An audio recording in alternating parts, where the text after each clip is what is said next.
সালাত শব্দের অর্থ হলো কয়টা? 5টা। দোয়া, দুরুদ, ক্ষমা চাওয়া, তাসবিহ পাঠ করা আর রহমত চাওয়া। এই 5টা অর্থ হচ্ছে সালাতের। সর্বপ্রথম অর্থটা হচ্ছে কি? প্রার্থনা করা, আল্লাহর কাছে মুনাজাত দেওয়া। কিন্তু দুর্ভাগ্যজনক হলেও সত্য, আমরা নামাজটা পড়ি কিন্তু পরবর্তীতে আবার মুনাজাত দিই। এটার অর্থ হচ্ছে নামাজ যে আমি পড়লাম, এই যে আল্লাহর কাছে চাইলাম, এটা যথার্থ হয় নাই। আল্লাহর কাছে চাওয়াটা মানে একুরেট হয় নাই। মানে যেভাবে আল্লাহ তাআলার কাছে চাইলে আল্লাহ তাআলা খুশি হন, আল্লাহ তাআলা যেই নিয়মটা শিখাই দিয়েছেন। দেখেন আমরা প্রথমে দাঁড়াই, সূরা ফাতিহা পুরোটাই কি? মুনাজাত। এরপরে যে কোনো একটা সূরা পড়লাম, এরপরে আবার আল্লাহু আকবার বলে কোথায় গেলেন? রুকুতে। রুকুতে যাই বললেন যে সুবহান রাব্বিয়াল আযীম, আমার প্রতিপালক পুত পবিত্র, যিনি মহান। সুবহানাল্লাহ বলেন।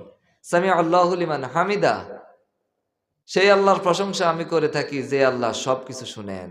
রব্বানা লাকাল হামদ, হে আমার প্রতিপালক আপনার জন্য প্রশংসা। হামদান কাসীরান, অনেক অনেক বেশি প্রশংসা। তাইয়্যিবাম মুবারাকান ফীহি, আপনার নামের মধ্যেই রয়েছে সকল প্রকার বরকত। আপনার প্রশংসা করার মধ্যেই সব বরকত নিহিত। সুবহানাল্লাহ বলেন। তাহলে এত সুন্দর কিছু আল্লাহ তাআলার প্রশংসা, তাসবিহ, তাহলিল, 30 জনের অধিক ফেরেশতাই যখন রব্বানা লাকাল হামদ হামদান কাসীরান তাইয়্যিবাম মুবারাকান ফীহি যখন আপনারা বলেন, 30 জন ফেরেশতা প্রতিযোগিতায় লেগে যায় আপনার আমলনামায় কে কি পরিমাণ সওয়াব লিখবে। সুবহানাল্লাহ বলেন। আচ্ছা, ফেরেশতায় যদি প্রতিযোগিতা করে কি পরিমাণ লিখতে পারে চিন্তা করছেন নি? আমরা বাংলাদেশের সকল মানুষ যদি কোনো একজন ফেরেশতার সাথে হাতের লেখা লেখালেখি নিয়ে প্রতিযোগিতায় লাগি, পারেননি? কেন পারবেননি? হাতের লেখা যতই আপনার চালু হোক, ফেরেশতার সাথে পারা কি সম্ভব? না।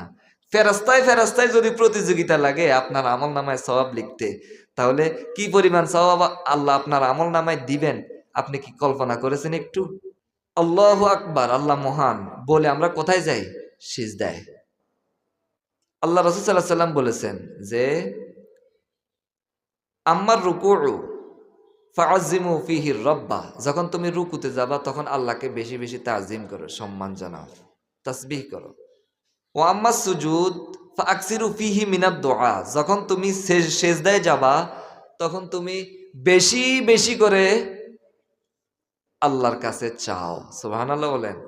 আরে আল্লাহর পায়ের মধ্যে আমি যখন কপালটা নাক কপাল লাগিয়ে দিয়ে যখন একেবারে নত হয়ে যখন নিজেকে বিলীন করে দিয়ে যা কিছু আছে সব কিছু মাটিতে মিশিয়ে দিয়ে আমার নাক কপাল মাটিতে লাগিয়ে নিজেকে তুচ্ছ করে আল্লাহ তাআলার মহান ওনার পায়ের মধ্যে লুটিয়ে পড়লাম, তখন আল্লাহ রাসূল বলছেন যে এই সুযোগটা হাতছাড়া করিও না। বেশি বেশি যত বেশি পারো তত বেশি এখানে দোয়া করো। সুবহানাল্লাহ বলেন। আপনারা আরবিতে দোয়া পারেন না মনে করেন, কি সমস্যা? সমস্যা আছে? আল্লাহ কি বাংলা ভাষা বোঝে না? নাকি আল্লাহ তাআলা শুধু আরবি ভাষা বোঝে? নাউজুবিল্লাহ বলেন। বাংলা ভাষা বোঝেনি। সুবহান রাব্বিয়াল আ'লা, আমার প্রতিপালক মহান, যিনি সবার উপরে।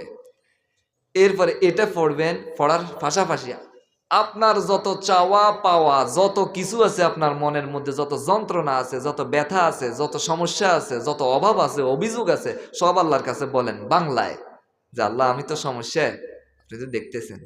সেজদায় পড়ে গেলাম, আল্লাহ আপনি আমাকে এই সমস্যার সমাধানগুলা করে দেন, আমাকে আপনি সবকিছু দেন, আমার এই ঝামেলা সমাধান করে দেন, আমার এই সমস্যা সমাধান করে দেন, আমার রিজিক দরকার দেন। এরপর আরবিতেও দোয়া আছে, আল্লাহ রাসূল শিখিয়ে দিয়েছেন। সেই দোয়াটা কি? আমরা তো মুখস্থ করি নাই। আল্লাহুম্মা গফিরলি যামবি কুল্লাহু ওয়া দিক্কুহু ওয়া জিল্লাহু ওয়া সিররাহু ওয়া আলানিয়াতাহু ওয়া আউওয়ালাহু ওয়া আখিরাহু। হে আল্লাহ, এটা সিজদার মধ্যে দোয়া। হে আল্লাহ, আপনি আমার জীবনের সবগুলি গুনাহ ক্ষমা করে দেন। অর্থটা সকল প্রকারের গুনাহ ক্ষমা করে দেন, বড় গুনাহ ক্ষমা করে দেন, ছোট গুনাহ ক্ষমা করে দেন, আগের গুনাহ ক্ষমা করে দেন, পরের গুনাহ ক্ষমা করে দেন, প্রকাশ্য গুনাহ ক্ষমা করে দেন, গোপন অনেকগুলা গুনাহ করে ফেলেছি কেউ জানে না, আপনি কিন্তু জানেন, এই গুনাহগুলিও ক্ষমা করে দেন। সুবহানাল্লাহ বলেন। তার মানে আগের গুনাহ পরের গুনাহ বলতে ভবিষ্যতে যদি কোনো গুনাহ করে ফেলি আগে ভাগে মাফ চাই নিচ্ছি, ভবিষ্যতের গুনাহগুলোও ক্ষমা করে দিয়েন। সুবহানাল্লাহ বলেন। কোথায় এই দোয়াটা? কোথায়? সিজদায়। কে শিখিয়ে দিয়েছেন? আমার আপনার নবী মুহাম্মদ রাসূলুল্লাহ সাল্লাল্লাহু আলাইহি সাল্লাম। বলেন তো জীবনে একবার এই দোয়াটা পড়ছেন নি সিজদায়? পড়ছেন নি? কি বলবেন আল্লাহর কাছে? তাহলে বাংলাতে পড়েন, যান বাংলাতে যা যা আছে আপনার চাওয়া আল্লাহর কাছে আপনি বাংলাতে চেয়ে নেন। আল্লাহ তাআলা বাংলা ভাষাও বুঝেন, আরবি ভাষাও, হিন্দি ভাষাও, সুরিয়ানি, ফার্সি, উর্দু, পৃথিবীর সব ভাষা, একের ভাষা ছাড়া মনে মনে সংকল্প করেন, তাও আল্লাহ তাআলা কি করবে? বুঝবে। সুবহানাল্লাহ বলেন। একটা সেজদা দিলাম, আল্লাহ সেজদা কিন্তু একবার দিয়ে শেষ নয়, বারে বারে সেজদা, এই জন্য আবার দিয়ে দিলাম। আর একটা সেজদা দিয়ে সোজা হয়ে বসতে হয়। যদি সোজা হয়ে না বসেন তাহলে সেজদা কয়টা হবে? একটাই হবে, দুইটা কিন্তু হবে না। তার মানে নামাজটা পুরোটাই বাদ। নামাজ কিন্তু আইন কানুন। আপনি সেজদা যদি 3টা দেন তাহলে এটা সব বেশি হওয়ার কথা না? 3টা দিলেন কেন? এটাও বাদ। তার মানে নামাজ আপনাকে এমন একটা লাইফস্টাইল, ডিসিপ্লিন, পাংচুয়ালিটি মেনটেন, সময়ানুবর্তিতা সব কিছু এমন ভাবে আপনাকে শিক্ষা দিচ্ছে যে যে ব্যক্তি জীবনে, সামাজিক জীবনে, পারিবারিক জীবনে, রাষ্ট্রীয় জীবনে সব জায়গায় এটা আপনাকে ডিসিপ্লিন, পাংচুয়ালিটি মেনটেন শিক্ষা দিচ্ছে। সুবহানাল্লাহ বলেন। তাহলে একটা সেজদা যখন আপনি দিলেন, আল্লাহু আকবার বলে বসলেন, একটা সিজদা দিয়ে বসলেন, কিভাবে বসবেন? সোজা হয়ে, আরামে, একেবারে আরামে। তাড়াহুড়া করবেন, নামাজটা শেষ। আল্লাহ রাসূল সূর বলছেন, একটা সিজদা দিয়ে আপনি সোজা হয়ে বসবেন। বসে আল্লাহ রাসূল এইখানেও একটা দোয়া শিখিয়ে দিয়েছেন, কারণ একটা সিজদা দিয়েছেন, আল্লাহর নিকটে চলে গেছেন। এমন কোন পৃথিবীর ইবাদত নাই যে ইবাদত দিয়ে আল্লাহর এত বেশি নিকটে যাওয়া যায়। একটাই ইবাদতে এই পৃথিবীর বুকে আল্লাহ তাআলার নিকটে যাওয়ার, সেটা হচ্ছে কি? সিজদা।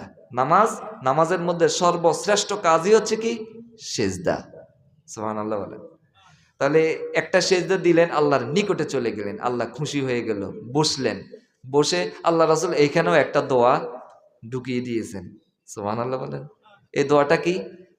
আল্লাহুম্মা গফিরলি ওয়ারহামনি ওয়াহদিনি ওয়াআফিনি ওয়ারযুকনি। হে আল্লাহ, অর্থ হচ্ছে, হে আল্লাহ, আল্লাহ আপনি আমাকে ক্ষমা করে দেন, আপনি আমার প্রতি দয়া করুন, আপনি আমাকে সঠিক পথ দান করুন, আপনি আমাকে সুস্থতা দান করুন, আপনি আমাকে রিজিক, জীবিকা, ইনকাম দেন, বাড়াই দেন। সুবহানাল্লাহ বলেন। এবারে এই দোয়াটা পড়ে আবার কোথায় যাচ্ছেন? সেজদায়। বলেন তো, একটা সেজদা দিলেন, আল্লাহর নিকটে গেলেন, আল্লাহর কাছে দোয়া করলেন, চাইলেন, মুনাজাত দিলেন, আবার বসলেন সোজা হয়ে, বসে আবার আল্লাহর কাছে চাইলেন, আবার সেজদা দিলেন, আবার আল্লাহর কাছে চাইলেন, মুনাজাত দিলেন, দোয়া করলেন। এতগুলো দোয়া, এত সুন্দর দোয়া, গুনাহ ক্ষমা চাওয়া, আল্লাহর রহমত চাওয়া, বরকত চাওয়া, মাগফিরাত চাওয়া, রিজিক চাওয়া, সুস্থতা চাওয়া, মানে আল্লাহ যত কিছু প্রয়োজন আছে সবকিছু আল্লাহর কাছে চাইলেন। সিজদের গুলা তো আল্লাহর নিকটে চলে গেলেন, কবুল হলো। আর যদি সিজদা অবস্থায় দোয়া কবুল না হয়, মনে করবেন যে আপনার আর কোনো দোয়া কবুল হবে না, আমি গ্যারান্টি দিলাম। কবুল হওয়ার কোনো লাইন নেই। সিজদা অবস্থায় আপনি আল্লাহর কাছে এত নিকটে আবার চাইলেন। বলেন তো, দুই সিজদার মাঝখানে পড়ে গেছে যে দোয়াটা, যে চাওয়া, যে মুনাজাত, এটা কি ফেরত যেতে পারে? না। তার মানে নামাজটা কি? আল্লাহর কাছে চাওয়া। নামাজটা কি? আল্লাহর কাছে মুনাজাত দেওয়া। ঠিক আছে না?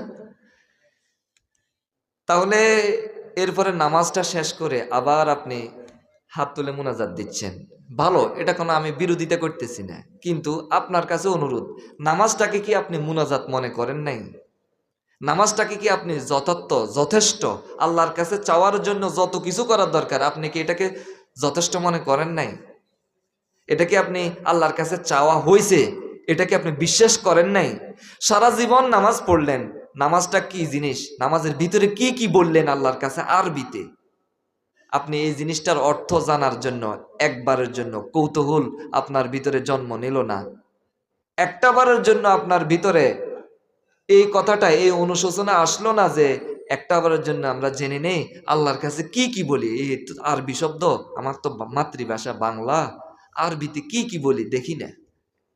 মসজিদের ইমামের কাছে ইমাম সাহেব কি বিরক্ত হবে যে না, চলে যান, আমার দায়িত্ব হচ্ছে নামাজ পড়ানো, আপনি এগুলোর অর্থ জিজ্ঞেস করবেন, আপনি শিখবেন, এগুলো কি আমার দায়িত্ব নেই? এরকম কথা বলবেনি কোনো?